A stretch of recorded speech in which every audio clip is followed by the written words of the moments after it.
బాగా దేవుడు మంచిగా జరిగించినందుకు దేవునికి స్తోత్రం చెల్లిస్తున్నాను. హల్లెలూయా. అయితే యూదా ఇస్కరియోతు కపటమైనటువంటి వానిగా 11 మంది శిష్యుల్లో ఉన్న రీతిగా కాకుండా ఈ ఒక్కడు వేరుగా సాతాను సంబంధిగా సాతాను అనుచరుడుగా మార్చబడ్డాడండి. అంటే దేవుడు ఎన్నుకున్న వాళ్ళలో 12 మంది శిష్యుల్ని యేసయ్యే ఏర్పరచుకొని ప్రత్యేకించుకొని ఉన్నప్పటికీ పిలువబడిన వారు అనేక మంది ఉన్నా ఏర్పరచబడిన వారు కొందరే అయినా వారిని సైతము సాతాను విడిచిపెట్టడు. వారిని కూడా పడదోయడానికి అనేక పన్నాగాలు ఉచ్చులు వేస్తూ ఉంటాడు. అలాంటప్పుడు ఏర్పరచబడిన వారిలో మనం ఉంటున్నాము, మనం కూడా పడిపోయే అవకాశాలు ఉన్నాయి. కనుక యూదాని గురించి మనం నేర్చుకుంటున్నప్పుడు మనం ఎలా తప్పించుకోవాలి సాతాను ఉచ్చుల్లో నుండి, సాతాను చెప్తున్న అబద్ధపు మాటలకి లోబడకుండా పారిపోవాలి అని మనము తెలుసుకోవాలండి. మార్కు సువార్త 14:45 వచనం చూద్దామండి.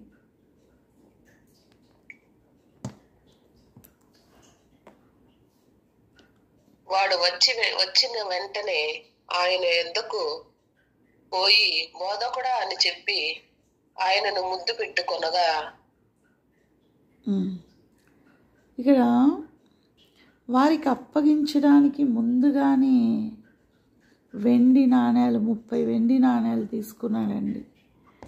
అయితే అప్పగించడానికి ముందు కపటంగా వారికి తెలియచేయాలని ముద్దు పెట్టుకుంటున్నాడు. ఇక్కడ ఆయన కపటమైనటువంటి ముద్దు పెట్టుకుంటున్నాడు. అర్ధరాత్రి వేళ గెత్సెమనేకు వచ్చి యూదా దివిటీలతో దీపాలతో ఆయుధాలతో ఉన్న సైనికుల గుంపును ప్రధాన యాజకులు పరిసయ్యులు వీళ్ళందరూ కూడా దేవాలయంలో ఉన్న ఉద్యోగులందరినీ వెంట పెట్టుకొని ఆడికి వచ్చాడండి. వచ్చి అప్పుడు బోధకుడా అని పట్టి ముద్దు పెట్టుకుంటున్నాడు. లూకాసు వార్త 20వ అధ్యాయము 19వ వచనం.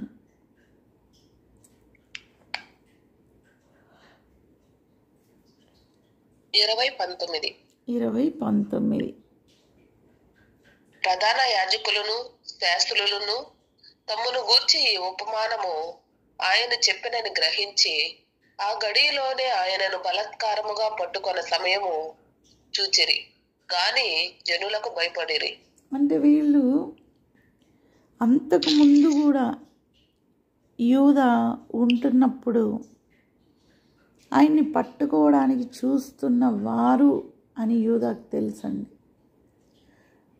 అంటే ప్రభు అది కూడా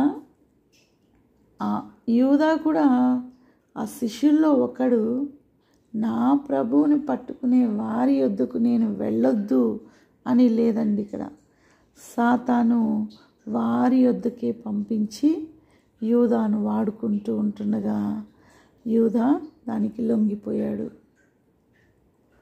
కాబట్టి సర్పం యొక్క కుయుక్తి ఇట్టి రీతిగా ఉంటుందండి.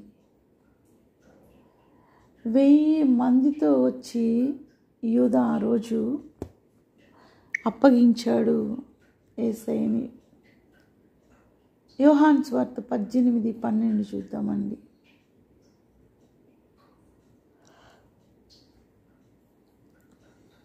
18:12 అంతట సైనికులను సహస్రాధిపతియు యూదుల బంట్రుతులను యేసును పట్టుకొని ఆయనను బంధించి మొదట అన్న యుద్ధకు ఆయనను తీసుకుని పోయిరి. అంటే సహస్రాధిపతి అంటే 1000 మంది సైనికులకు ఆయన అధిపతి అండి. 1000 మంది సైనికుల పటాలమునకు ఆయన అధిపతి, నాయకుడు. ఆయన నాయకుడుగా ఉన్నాడంటే ఆయన సైన్యం అంతా కూడా ఆయనతో కూడా ఉంటుంది.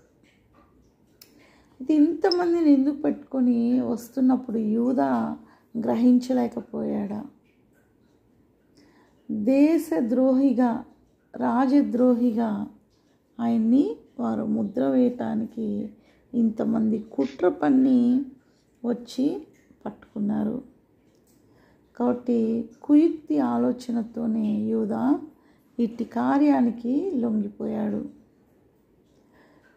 వచ్చిన వెంటనే ఆయన్ని ముద్దు పెట్టుకుంటున్నాడు. అయితే యేసయ్యకి ఇదంతా తెలీదా అండి? మన ప్రభువు సమస్తం ఎరిగినవాడు. లూకా సువార్త 22:49 చూద్దామండి.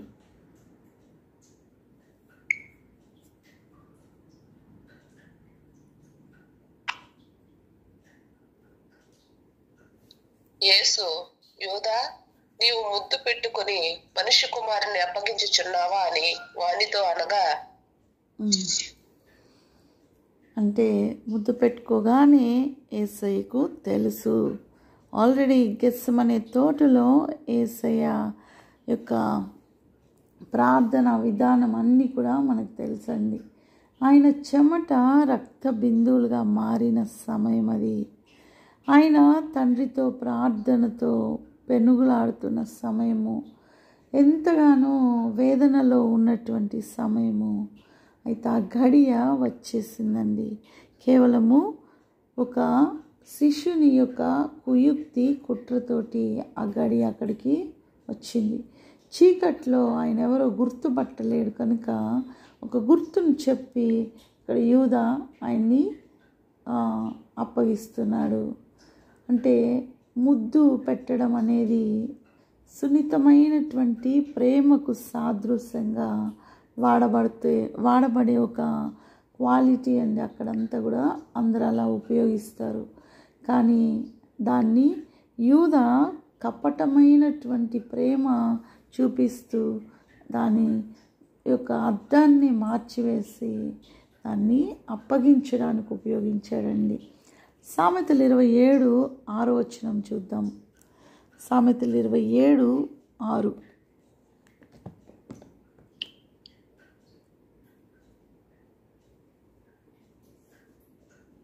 మేలును కోరి స్నేహితుడు గాయములు చేయును, పగవాడు లెక్కలేని ముద్దులు పెట్టును. మేలు చేయాలనుకునే స్నేహితుడు కొద్దిగా అంటే కొన్ని సమయాల్లో గాయం చేసైనా రక్షిస్తాడండి.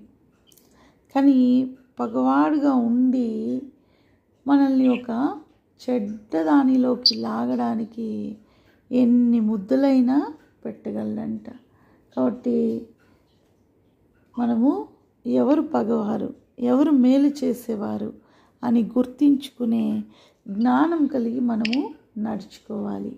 ఇక్కడ అట్టి రీతిగా కపటమైన ముద్దుతోటి మన ప్రభువుని అప్పగించిన వానిగా మనం చూస్తున్నాం.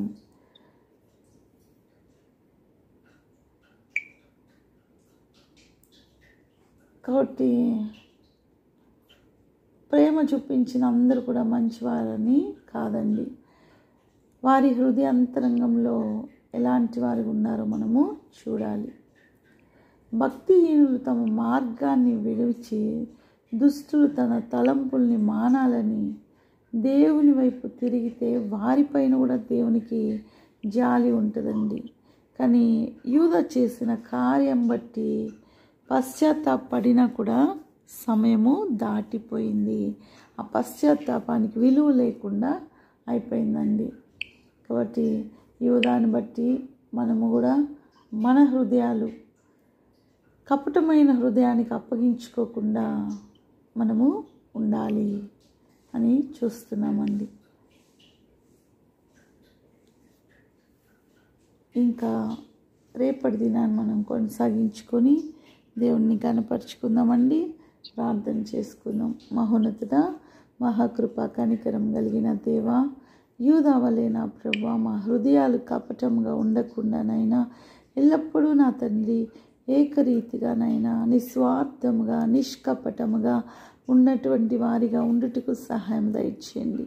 ఎవరైనా తండ్రి ఎదుట నిష్కపటులుగా, నిందారహితులుగా, పరిశుద్ధులుగా, పవిత్రులుగా మమ్మల్ని నిలబెట్టాలన్నది మీ యొక్క తలంపు. కానీ ఇదిగోనైనా యూదా కపటమైనటువంటి వానిగా మిమ్మల్ని అప్పగించటానికి ముద్దు పెడుతూ ఉంటుండగా, అలాంటి స్వభావము, అలాంటి ఉచ్చులో ఎవరున్నా సరే యేసు నామములో గద్దిస్తున్నాను, వారు విడిపించబడుదురుగాక. మా గృహాలు, మా కుటుంబాలు, మా బిడ్డలు, మా సంతానము, మా యొక్క తరాలు అన్నింటినీ మీ చేతికి అప్పగిస్తూ ఉంటుండగా, నిత్యము సమస్తము మా ప్రతి ఒక్క అవసరత క్రీస్తు మహిమలో తీర్చబడినట్లుగా సమస్తాన్ని మీకు అప్పగిస్తూనైనా మీ నామాన్ని గణపరుచుకుంటూ, మీ నామాన్ని హెచ్చించుకుంటూ, అన్ని నామముల కన్నా పై నామం కలిగిన యేసయ్య నామాన్ని బట్టి స్తోత్రం చెల్లిస్తున్నామయ్యా. మహిమ, ఘనత, ప్రభావములు చెల్లిస్తున్నామయ్యా. ఇదిగో నా తండ్రి, సమస్తం మీకు ఇష్టానుసారంగా మార్చి నడిపించమని, మీ కొరకు సాక్షులుగా నిలబెట్టుకున్నామని యేసు శక్తిగల నామములో అడిగి వేడుకొని పొందినాం తండ్రి. ఆమేన్, ఆమేన్, ఆమేన్. హల్లెలూయా. హల్లెలూయా.